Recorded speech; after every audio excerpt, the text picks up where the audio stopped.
Hi, I'm Greg Quinn, and this is View from the Farm. Today we're talking about a common, albeit devastating problem, which is girdling. Girdling is caused by animals, generally in the wintertime, which actually chew the bark off of trees. Now you'll find this is most common with fruit trees. What they do is they actually get under the snow banks and they tunnel around and they chew the bark off through the course of the whole winter. Underneath the bark is the cambium layer, which is the plumbing system for the plant, and that's where the damage is done. So this is the problem. This is girdling. You can see where the bark has been removed, and if you look very closely, you'll actually see little scratch marks in the wood itself, which is caused by the incisors of the rodents. Now, rodents do this for two reasons. Number one, they're rodents, which comes from the Latin rodent, which means to scratch with teeth.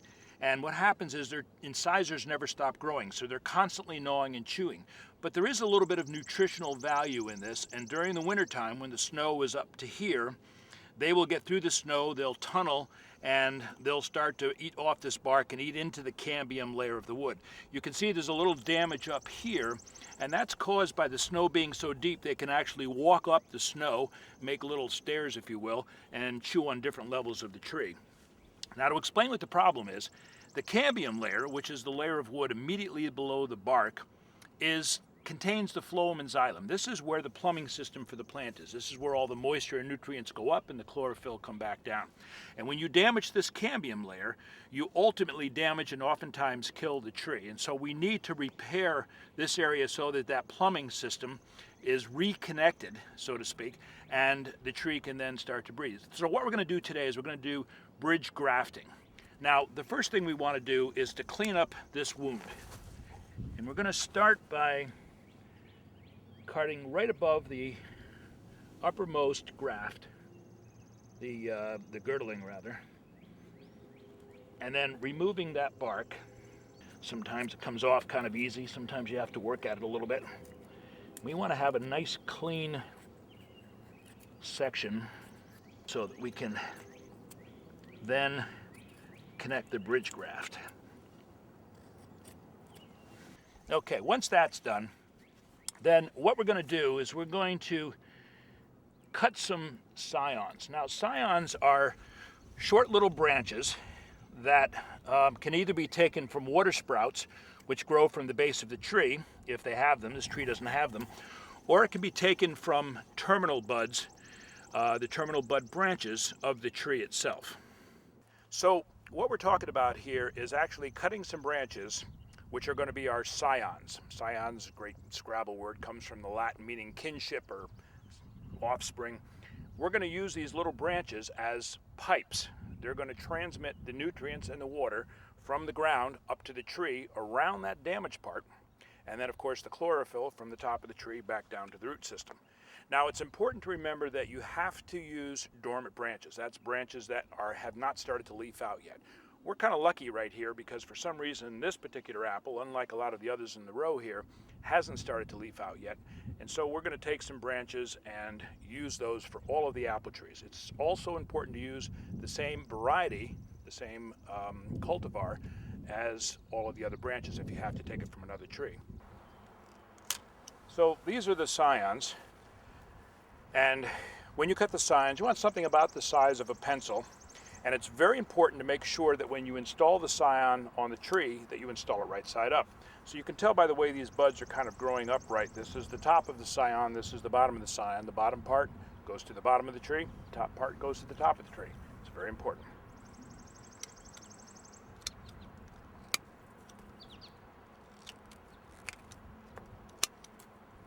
The next step is you want to take both ends of the scion and trim them down to their cambium layer.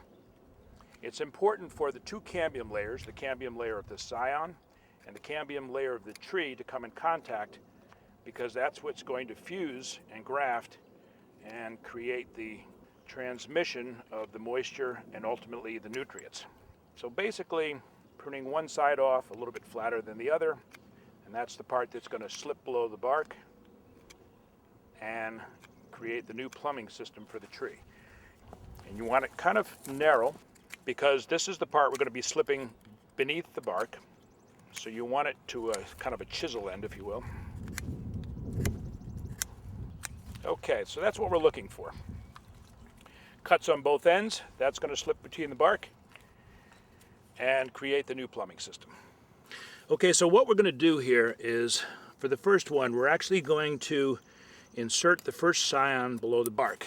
Now, we want to make sure that the bark is loose, so you can run the point of your knife up there kind of gently.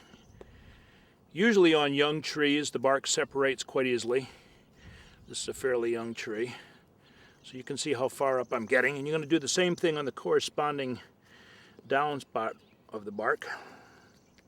And then where the scion goes in, you want to split it just a little bit, right down to the wood, down to the cambium layer. And the same thing from the bottom, another little split. All right, so we're going to insert the scion, arch it a little bit in the middle. Sometimes when they're not flexible, the way to maintain them so you get good control is I like to put a couple of brads in there. Use some of these small brads and just kind of tack it in, and that gives you really good control of the wood so that both cambium layers are in contact. And the same thing down here.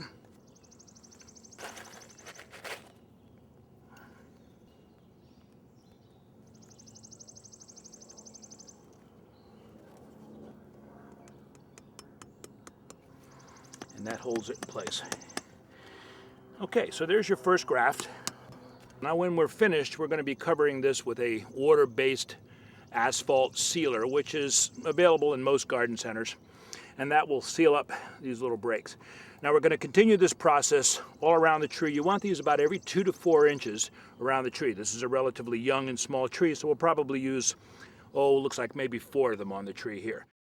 Okay, so there we have it. The scions are in place. The cambium layer from the top of the scion and the bottom of the scion is now in contact with the good cambium layer of the tree, bridging the damaged area from our little critters over the wintertime. And now the moisture from the roots will start to come up these little pipes, and the chlorophyll will start to come down the little pipes, and in time the tree will begin to heal. It'll grow a new cambium layer, it'll grow new bark, and hopefully we will save this little guy. Now the last thing we have to do is to protect these so that there's no further damage. We can do this with a little bit of screening. This is called hardware cloth. I used the really small mesh so that nobody can get their little teeth through it. And there we go. And with any amount of luck, we've been able to save this little guy. I'm Greg Quinn, and this is View from the Farm.